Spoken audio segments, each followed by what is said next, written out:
All right, we got a 2004 Dodge Braun Entervan, same as a Grand Caravan suspension. Exactly the same. So don't worry about that. Don't have to take this sway bar link off for what we're doing today. I'm just changing that guy. Clunka clunka. We're gonna be doing that CV axle right there. First thing, let's find our socket sizes here. They look like 21 mil. 21 mil, sound good? All right. We want to take this strut off the steering knuckle so the steering knuckle can come forward. We might not have enough room with this brake hose, so we might take the caliper off. We'll see. There's supposed to be a bolt holding on the wheel speed sensor. Well, somebody just zip tied this, so I'll grab my snippers and cut that zip tie. So that's our first steps. So here's a little cotter key. Bend these tabs together with pliers so they're straight. Pull the key out. Then you got a little cover, and then we'll find out what size that axle nut is, because we'll have to take it off. All right, we got an axle nut off. That was a 32 millimeter. There's your little cap, and there's a little washer right there. The hardest part of this job so far was taking off that cotter key. That's because I have air impacts. If you don't have air impacts, so that you can zip this off easily, you might need a breaker bar or a ratchet with a bar on it and have somebody hold down the brakes for you so that the wheel doesn't just spin when you try to loosen it.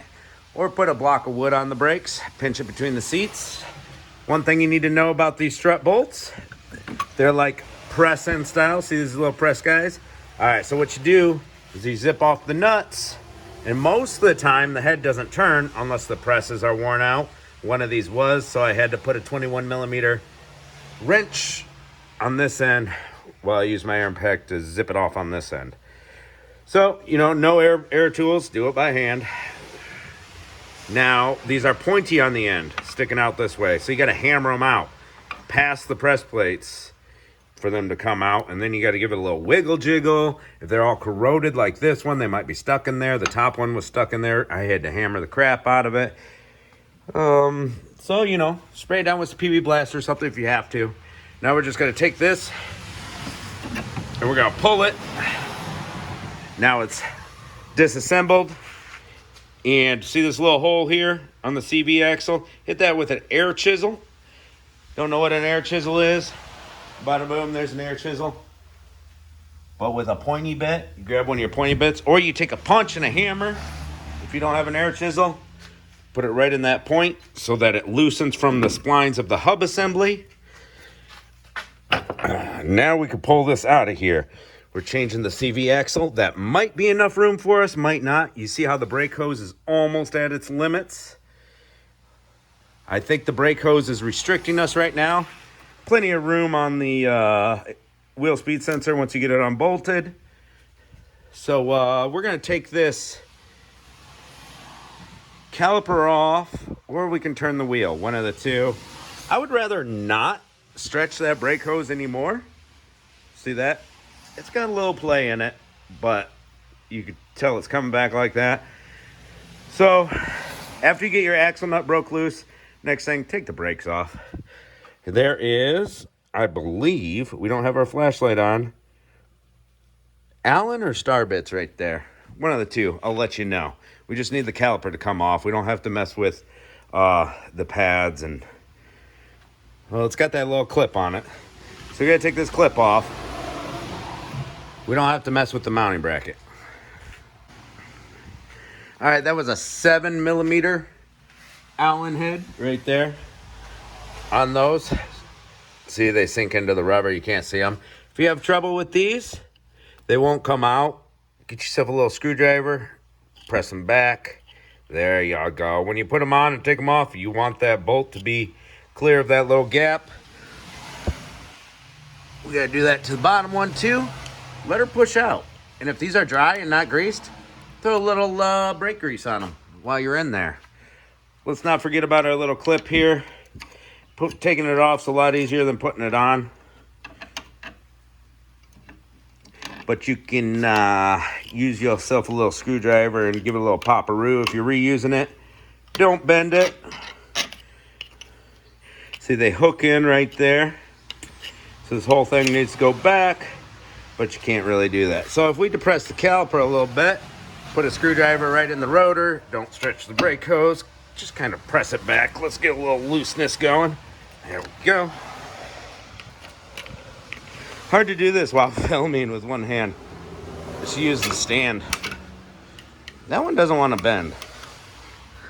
This guy is just not cooperating. It's all right. I'll get it off. I need two hands. All right. CV axle is out of its home. Honorable mentions. Don't let your brake pad fall down out of here. Lots of brake dust built up in here. Look at that. Maybe give it a little cleaning. So your brake pad will want to fall down on you, that one. The other one's clipped into your brake caliper. You can take the hose off instead if you want, but then you're bleeding your caliper, and if it's rusty like this one, it might snap off. So the other thing is that spring, when you get one of those ears to go up, then sometimes they just come flying off, and that's okay. I wear glasses. Hit me in the stomach. All right, so we're gonna grab and pull, and hopefully it just kind of comes out of there by grabbing and pulling the impact, because what there is a little clip in there, and I'll show you that. The little clip retains it, and what we're trying to do is vibrate that little clip so it gets to the perfect spot and pops out of there. Don't forget a oil bucket. Let's put an oil bucket down. We might lose some trans fluid. And also, if that method doesn't work, you can come up from underneath of it with a long bar and a hammer. This one doesn't give you much room. There's these little lips on the tulip of the CV axle here. And if we can get on one and hammer it, that is the best way to take these off. What I'm gonna use is this pry bar with a little curve on it, so I can easily get on that lip, give it a few hammer blows on the back of here. That's how it's gonna come off. All right, we're on to the next step. Maybe I can finagle this guy out of here, through here or something. But when we go in with the new CV, we don't wanna tear a boot or anything. So let's get this out of the way. If your brake lines don't look too incredibly rusty, these actually look pretty decent compared to the rest of the vehicle. Then those brake lines will give you a little bit of flex. I'd be scared if they were rusty, because then they start leaking real easy. Woo! We've got a little bolt right there. This little hold down looks like a 13. I'll probably hit it with an extender or something just so I don't have to, yeah, who knows. Anyways, get that bolt off. It's part of this bracket that's in our way. If this bracket's not here, we can pull our axle out. You can see where got a lot of traffic and it's raining. We got a little drip going on in the bucket. This is a great time after this job is done to check your trans fluid level. Make sure everything's where it's supposed to be. All right, this takes ATF plus 4 fluid. Make sure you use ATF plus 4. All right, let's get that bracket off. Get this old CV axle out. Here we go with the axle out. Boom. Here's the C-clip I was talking about right here. It kind of expands. So the only way for you to get the new axle in is to give it vibrations. That'll squeeze this clip together so that the splines, the little gear sections, can fit into the splines in there. So that's why vibration is the best for those clips. It kind of gets them to like squeeze while there's pressure on them so that it can pop out and so that the new one can pop in and get locked into position, because that clip locks into a spot on the transmission. That's why your CV axle can't pull out. All right, so this is a great time to change your seals. If you had any leaks, this one was working perfectly. When we put the new axle in, put a little bit of grease where it rubs against the seal, right there. And I put grease on the splines right here of the new one, so that as it's going through the splines of the hub, see, it's kind of rusty, it finds its way and it comes through smooth. A little lubrication helps everything. And this, just had to get out of the way just enough, just a hair, not even a ½ inch, and that CV axle pulled right through. All right, we got our new shaft set up in there. You can see it's not seated in. There's a big old gap right here. I can stick my full finger in it. So we're gonna give it a few pumps, you know, like wiggle jiggles, maybe spin her a little. There we go. Yep, she's fully seated metal to metal. It kind of like clicked in. Once you do enough of these, it kind of like clicks in when it gets past that little clip. And there we go. We're gonna put a little grease right here, slide her into the splines of that hub assembly. Gotta take our nut off, of course. And after I get that set in there, I'm just gonna take this steering knuckle. Let's see if we set this to the side. Maybe I could show you right now. See, this steering knuckle, we can actually move it around. Let me get back further. I've got to turn the other wheel, which will turn the tie rod to straighten this out. See, it's coming in at this angle. We'll turn the tie rod, or you could just turn the steering wheel, and so that it's straight with the strut after this is in, and then we'll put those 2 bolts in. Man, there's grease absolutely everywhere from that exploded boot. You can clean that up. Right here, we have slotted struts here. They've been replaced before. So when you zip the nut off of this bottom one, zip that nut off and kind of make a note of where center is. You could take a paint marker or a regular marker. I use a paint marker. I got one over on the desk. And make note of where that is if you have slotted struts. I think original don't have slotted, but if they've been replaced for, they have slotted. That's going to help with your alignment. You can see we got the bolts in, and they got those little presses. All right, so it's not lined up completely, whatever. Maybe we got to, we got to push it in a little and get this sucker to go through. It looks perfectly lined up, but the bolt doesn't want to go in. There it goes. There we go. That's one in. We're going to do the same to the other. Put the nut on it, tighten it up real good. And while we're at it, let's go ahead and put our rotor on.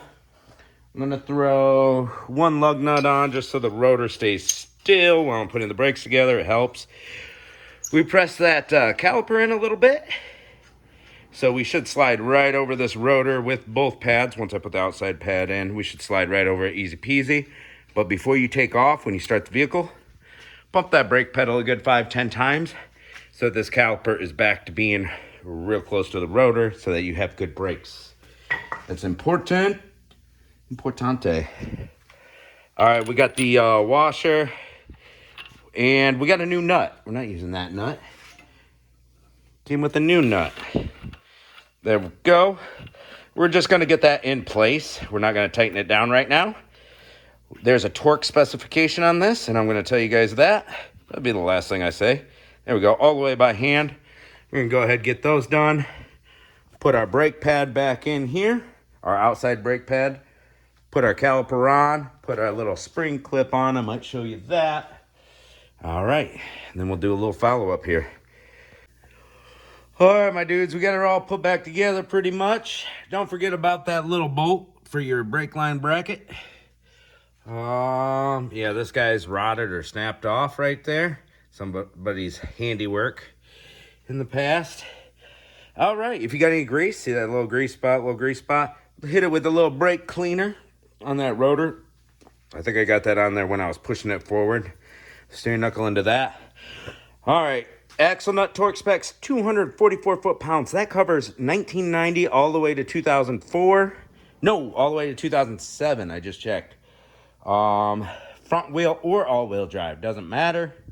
Voyager, Dodge Caravan, Grand Caravan, Entervan, Braun van, all the same suspension, 244 foot-pounds. I hit it with my 200 foot-pound impact air wrench. And once we get it on the ground, it'll be the last thing we do after we hit the brake pedals and everything. This little wheel cover right here comes off. Pop.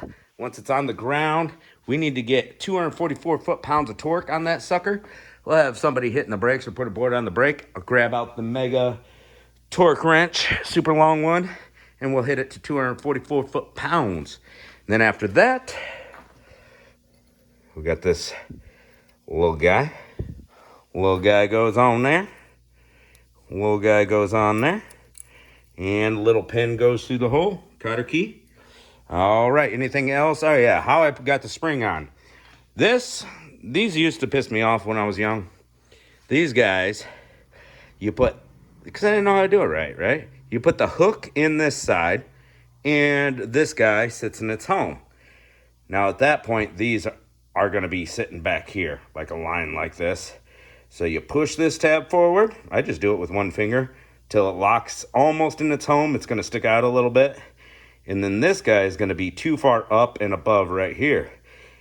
But once you get this, and this in place or relatively close, all you got to do, I do these so quick now. All you got to do is take that little hook and go pop, little tab, and it'll lock into its home. You can see these little guys have hooks on them that hook into a little home in there. And that's how it's done. Hopefully that was a good enough explanation. I didn't want to bust the tripod out and film it. But yeah, that's how you do it. They're annoying. Then the first time you figure it out and do it, you're like, oh, those are easy. All right, so yeah. Press our brake pedal in, get her nice and tight, get her wheel back on, pop that wheel cover off, it pops right off. Get her on the ground with the wheel on tight, give her our torque, and then put our little safety doohickey on there. And clean off our rotor, clean up some grease, call it a day, right? I still got to do sway bar links on this. I took that off this side and the other side. But yeah, I think that's everything. Any questions, holla at me. We'll see you guys. Thanks for watching.